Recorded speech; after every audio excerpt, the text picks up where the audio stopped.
o Bitcoin não foi criado meio que para isso? Exatamente, foi criado para isso. Você falou tudo. Então, o paper original lá, o artigo original do Satoshi, fala exatamente disso, tá?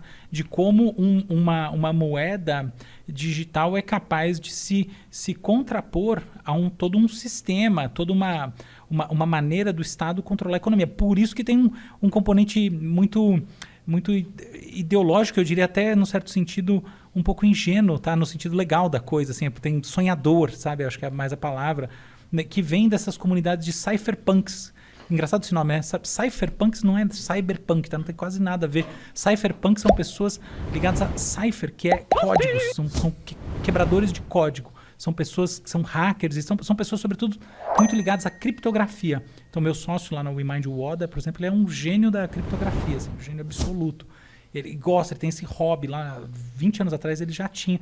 E por causa dele eu conheci pessoas que têm isso. Então elas são matemáticos, muitas vezes físicos, etc. Tal.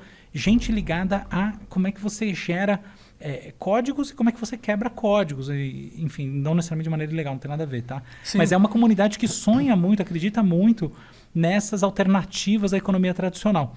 Eu gosto dessa ideia também. Eu gosto, acho bonita, mas Você é descrente. Eu vim para um mundo inoculado com um ceticismo brutal, tá? Então, nem por um minuto... quando o Bitcoin é $60 mil agora, eu posso dizer que ele é um bom investimento especulativo. Nada além disso, tá? Eu confesso que eu fico com medo também. Mas por que você é pessimista nesse sentido? Você acha que os governos eles nunca vão ceder esse poder e se tiver que ser na força, eles vão fazer algo à força no futuro? Exatamente. Você falou tudo, Monark. Exata e puramente isso, tá bom? Porque tem uma questão de fundo e eu tô torcendo pro Luciano, o CEO do Rizon, não ouvir esse podcast. Mas tem uma questão que é a seguinte. No limite, a possibilidade de evasão fiscal é maior quando você está trabalhando com cripto, tá? Então, não está no melhor interesse do Estado que existam várias moedas autônomas. Esse é o grande ponto. Essa é a primeira coisa. A segunda questão é a seguinte. Boa parte das transações são transações internacionais. E, por exemplo, existe todo um protocolo de transações internacionais, por exemplo, que é o SWIFT, tá? Que é de fazer... Que é tipo TED. Tô ligado. Você já viu? Você já fez? Você já mandou dinheiro pros outros? Não, mas quando no YouTube, quando você tem que resgatar o dinheiro que eles mandam pra você, tem que ter o código SWIFT. Então você já viu o tamanho da quantidade de imposto? Não, é um absurdo. E o câmbio, eles metem uma faca também. Exatamente. A graça da brincadeira, né? Onde que o banco ganha? Até... Banco, se vocês estiverem me ouvindo, não cancelem nossos contratos. Mas a verdade é a verdade, né?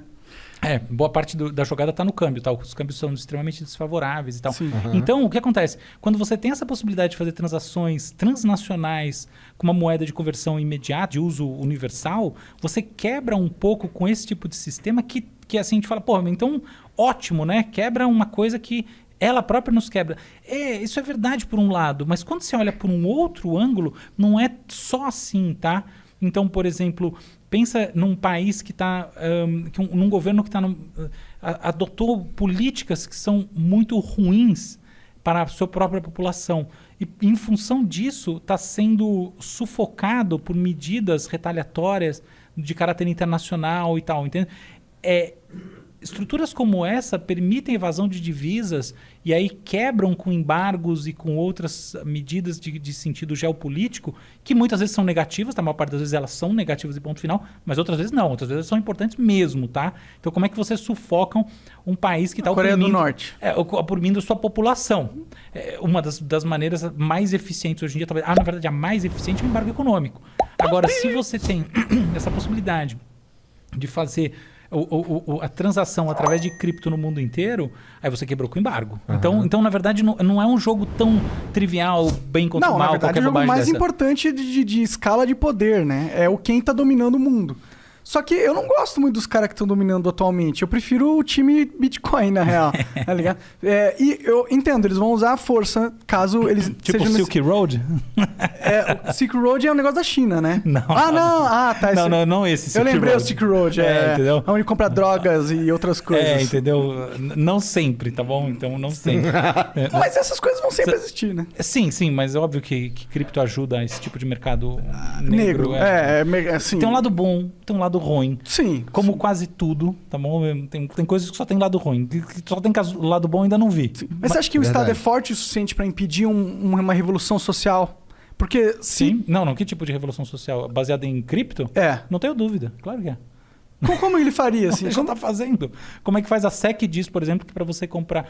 Hoje a grande tendência em criptoativos é você tokenizar alguma coisa, tá?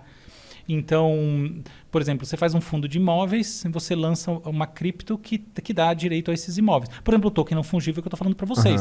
Tokenize os seus podcasts e veja, sei lá, quanto que faz um podcast? 100, 200 pau por mês? Faz isso virar 200 milhões, entendeu? Agora, como é que você faz isso? Você faz isso lançando essa cripto no Brasil? Não faz. Por quê? Porque a lei brasileira não deixa. Você faz lançando ela nos Estados Unidos? Nos Estados Unidos, a lei diz que você, para comprar uma cripto que tem um ativo por trás, tá? Então ela é um security token, você precisa ser um investidor acreditado, que quer dizer que você tem $1 milhão na sua conta para investir. Quantas são as pessoas que têm $1 milhão para investir? Não é um patrimônio de $1 milhão. Cara, é pouca gente, sim, entendeu? Sim. Então, no final das contas, você não vende. É por isso que o mercado minguou. Então, você vai montar isso daí em Luxemburgo, você vai montar isso... Tem alguns países pequenininhos na América Central que mais ou menos permitem, não dá tão certo, mas Luxemburgo é um lugar bom para fazer isso. A Suíça, dentro de determinadas condições, é possível. E assim vai. O que significa que o seu mercado ele é muito mais restrito, entende? Não é um negócio assim tão trivial. Não tem nada de proibido, mas é importante perceber que, de fato, há uma limitação fundamental. Eles vão burocratizar as moedas. Já está burocratizado. 100%. Pelo contrário, o movimento agora nos Estados Unidos é de uma suave e contínua desburocratização baseada nas novas políticas da SEC, porque mudou o presidente da SEC, agora, esqueci o nome dela agora, mas é uma pessoa um pouco mais simpática a criptomoedas. Então, talvez mude um pouquinho, mas é pouca coisa, entendeu? Não é um negócio que assim qualquer um faz. Bom, vamos ter que ver o futuro aí para ver quem vai ganhar essa. Eu torço pro time Bitcoin porque eu acho que é o time liberdade da parada. Então aí eu torço porque eu acho que se o mundo for menos controlado por isso... Você é dessa visão? Eu tenho essa visão. Que o mundo é meio controlado por alguns grandes poderes que já estão lá no topo. Não, isso sim, claro. Eu tenho essa visão. Que tipo, esse jogo já foi... O jogo que a gente tá jogando já foi jogado, já ganharam, tá ligado? E a gente vive um jogo já ganho e ele é fechadinho. E se vier um Bitcoin, se vier uma descentralização da moeda, esse jogo abre um pouco. E aí, mais liberdade para a população ter novas iniciativas, pelo menos é a minha visão. Só que aí você tem, por exemplo, menos impostos sendo pago, com mais evasão de divisa e menos cash flow entrando, maior dificuldade de distribuir renda. Como é que você resolve essa equação? Você diminui o Estado o máximo possível e você cria uma coisa só, uma política de divisão de renda, que eu acho que a única coisa que o Estado precisava fazer: saúde, educação, segurança e divisão de renda com uma política só de, tipo, pega uma porcentagem de tudo e distribui igual para todo mundo.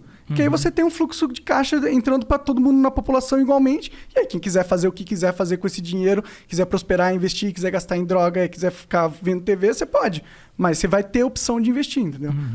Muita gente acredita no que você está falando, tá? Não tá longe de ser uma bobagem, não é mesmo. É o UBI. Então essa é uma tendência. Um ponto a se pensar no Brasil é que o Brasil é um país sui generis. Na verdade não é tão sui generis assim, mas nem sei o que é sui generis. É o específico, que tem coisas que não tem nos outros. Não Entendi. É bem verdade isso. Tem alguns que são assim, tá? Então o Chile é assim. Então todo mundo... Tem uma fala interessante de economia que diz assim: existe o mundo e aí existe o Japão e o Chile, que são lugares onde as coisas, do ponto de vista econômico, funcionam de maneira diferente. Mas, olhando o caso do Brasil, ainda assim há algumas especificidades. Uma delas é que o orçamento ele é quase todo gasto em receitas obrigatórias, em custos obrigatórios, entendeu? Então, não é tão simples no Brasil. De mexer. Porque tipo, sobra pouca grana, entendeu? Na verdade, essa coisa que fica, esse cabo de guerra, ele tem a ver com um monte de politicagem, um monte de sacanagem, tem. Mas ele tem a ver com o fato de que o Brasil é um país um pouco pobre, entende? É um país em que, veja bem, existe um ciclo da inovação que leva a você produzir uma economia robusta. É mais do que isso, tá? São produtos de alto valor agregado. Então, isso faz com que cada minuto investido, cada caloria gasta na produção num determinado país, resulte num valor, numa utilidade esperada maior, tá? Quer dizer, quanto aquilo vai valer à luz do mercado mundial. Agora, quando você é fundamentalmente um produtor de coisas de baixo valor agregado, aí não, aí você tem um problema com isso. porque no final das contas, seu produto interno bruto como um todo não é tão alto, tá? Que é o nosso caso. Que é um pouco o nosso caso. Curiosamente, então, hoje em dia a gente, mais do que nunca, abraçou essa tendência a ser o celeiro do mundo, tá? Então, que é a agricultura que tradicionalmente é baixo valor agregado. Isso está mudando, tá? Então, existe uma... Assim, eu acho que talvez insistindo nesse padrão, existem algumas coisas positivas surgindo, inclusive porque a produção agrícola ela vem se modernizando muito e a produtividade vem aumentando. Há uma tendência clara. Inclusive, a gente, na WeMind, que é a empresa de inteligência e software, a gente faz muita coisa com agro, com algoritmos para o agro, etc. e tal. E é notável nesse mundo como as coisas estão avançadíssimas, tá? Muita tecnologia de inteligência artificial sendo implementada, robôs cuidando da horta, drones cuidando individualmente. Isso também, tá? Mas eu acho que tem coisas que são mais importantes na prática. Tipo, é o seguinte, no final das contas, você tem que olhar a produção como um ativo, que vai ser um ativo de bolsa, tá? Então ela vai terminar na Bolsa de Chicago, fundamentalmente. Então, como é que você faz, quais são os momentos certos para que você maximize o valor do ativo, entendeu? Então, a produção brasileira hoje em dia ela é muito mais bem aproveitada do ponto de vista do capital que ela gera do que ela era no passado. Então, tem a inteligência de mercado do agro hoje em dia está muito mais forte. E as operações de agro mais sofisticadas, elas cresceram muito. Então, por exemplo, tem uma operação que a BASF trouxe que chama Barter, que é uma operação de financiamento de plantio. E as operações que são basicamente é tipo uma troca, tá? De semente em crédito. Uhum. E a partir desse movimento, várias operações de crédito sofisticadas começaram a surgir e a coisa realmente bombou muito. Mas e aí, independente disso, tem uma mega desigualdade rural, tem um problemaço nisso, então não vamos achar que está tudo lindo. Mas só para dizer que, assim, curiosamente, nesse caminho tem muita coisa, assim, o Brasil, essa lógica da produção agrícola não seria errado dizer que ela é ruim, mas não é igual você ter, por exemplo, um Vale do Silício, você está entendendo? Uma Califórnia dentro do seu país.